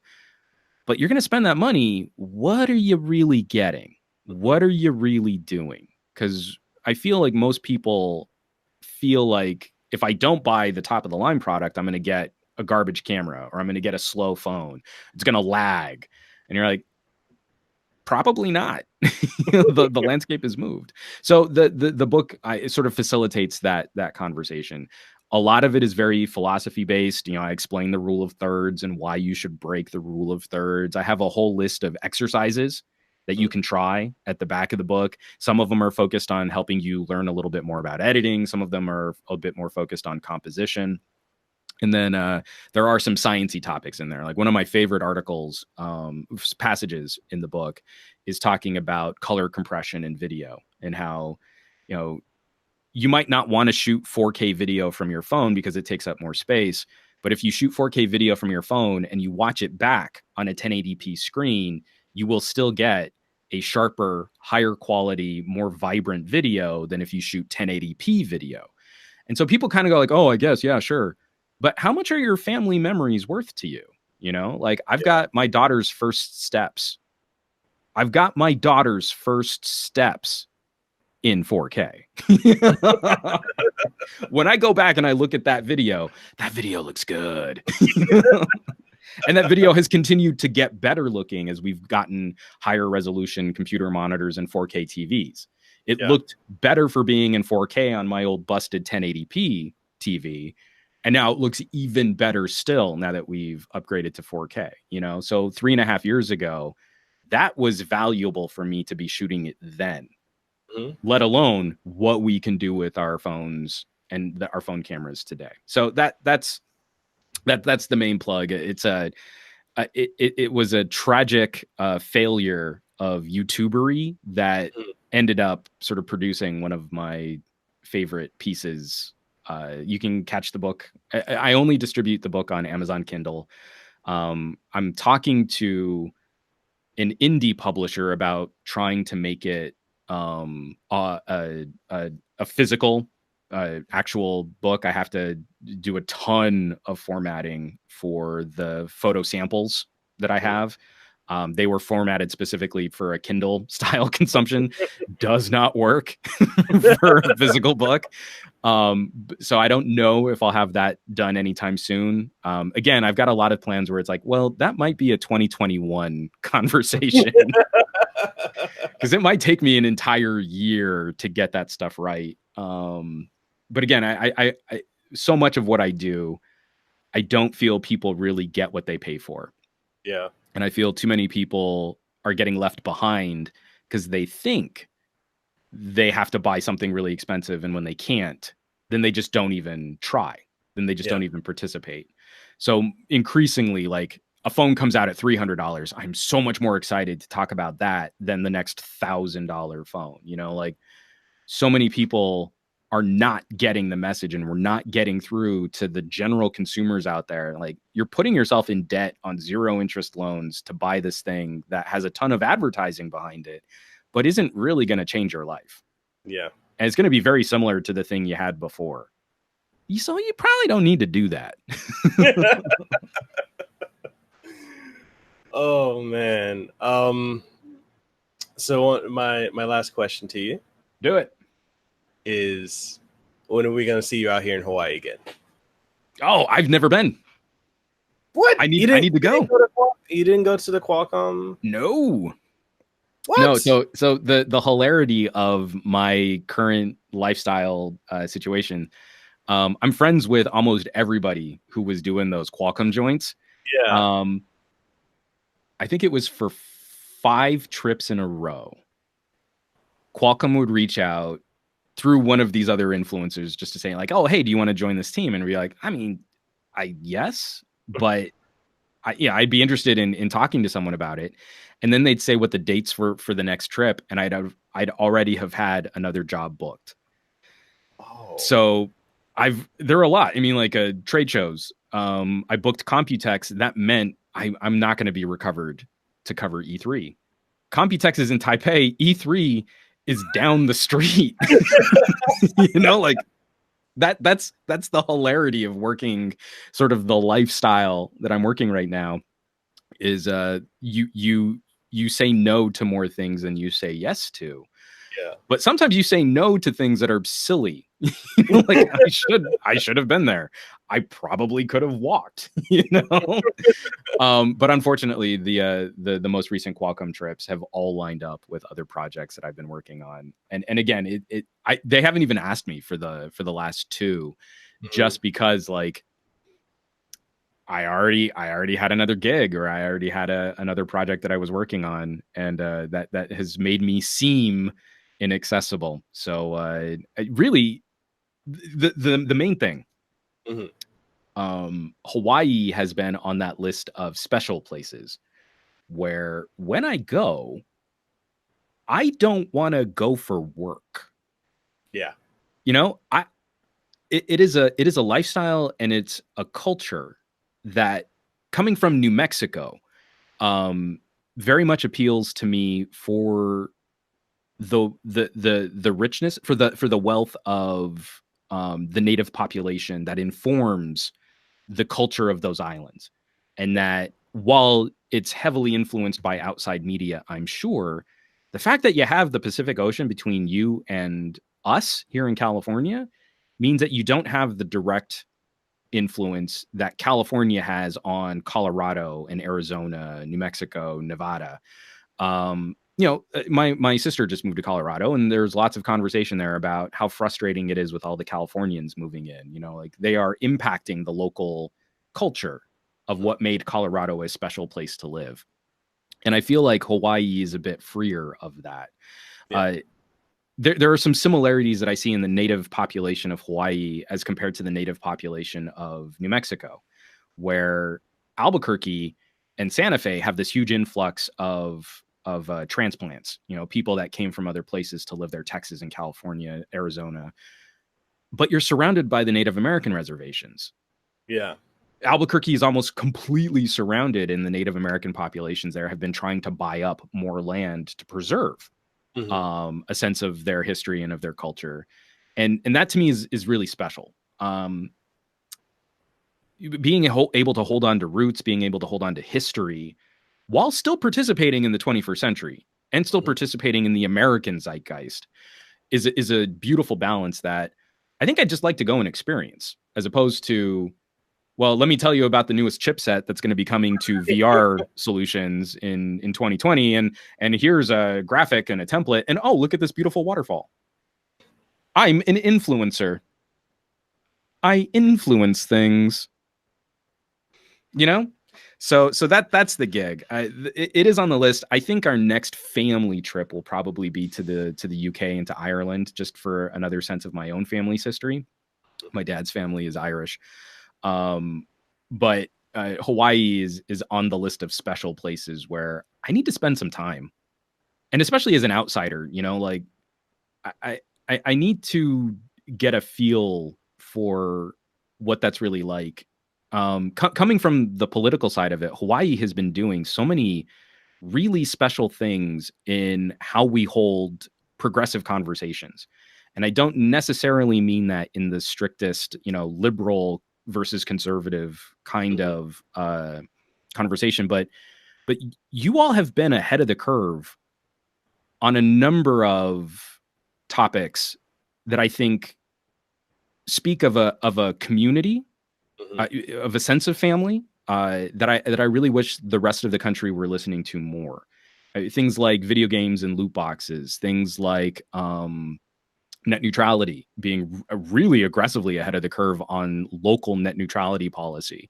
Yeah. And again, you have very, very unique concerns where you're not attached to the mainland. That again, there's some interesting things happening there that I'd like to see on the ground floor,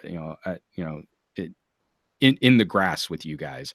So as much as a Qualcomm trip would be fun, it would basically be me showing up to a hotel, seeing a PowerPoint presentation on future Qualcomm 5G radios, going out to a couple touristy spots, and then getting back on an airplane. And that would make me really sad if that were my first experience with Hawaii. Oh man. Well, I'll say this much. If you do come out to Oahu, let me know if you guys need a place to stay. Like one of my friends, Ruben Langdon, the voice actor for Dante from Devil May Cry and Ken from Street Fighter. Like he actually stayed with us for about 2 weeks because we have a 3-bedroom house, right? And we're right next to the Diamond Head crater. Like, I mean, you got to be careful if this podcast gets too big and have people hitting you up all the time. Hey, your show, I'm going to be in Oahu. Like literally. No, but I mean, and that's actually part of our culture out here. Is like literally, if we know someone's coming out here, like, hey, just come stay with us. Don't worry about that. And it's just, I think the aloha spirit that we have and the welcoming family nature that we have is so. You're right. It's different because when I went to California, it's very, very different in that sense. And Californians are a bit shell shocked. I mean, I talk a lot of trash about Californians, but I've been living out here for 14 years now. And so I think I've gone native after 14 years. But it's a pretty, for as much as you show off California and sunshine and beaches and beautiful weather, a lot of Californians don't really get to experience it anymore. My wife was working, her job used to be down in Santa Monica from where we are. That would be a 2-hour drive each way. So you'd have to leave before the sun would go up, and then you'd be in your car while the sun would set. Like your experience is car culture in the most toxic way possible. And so I think it really does lend itself to a politely hostile interaction with other people. Mm-hmm. You dehumanize everybody because you're just another metal box on 4 wheels, and other metal boxes on 4 wheels are keeping you from getting to where you want to go. So there isn't a person in that Honda in front of you. There's just this asshole Honda that cut you off. Right. Yeah. Whereas, and so that lends itself into social situations. Like someone will tie up all the time at a coffee shop, thinking about their order when they get to the front of the line, and there's zero. It's not malicious. There's just zero relationship to the other humans behind them. They're not humans anymore. They're just obstacles. as opposed to like an East Coast mentality. Everyone says New Yorkers are rude, but I actually think they're the most polite. They're the most considerate of your time. They're the most aggressive with their own time. And they have to exist in a city where they encounter people different from them on the regular, literally physically bumping into people who are different from them on the regular. So they're more abrupt, but I actually think they're more polite than Californians because of the vast differences in our urban sprawl versus their highly condensed city. And so that has a hard impact on things like hospitality. Why Californians have a reputation for flaking so hard on social engagements and social events.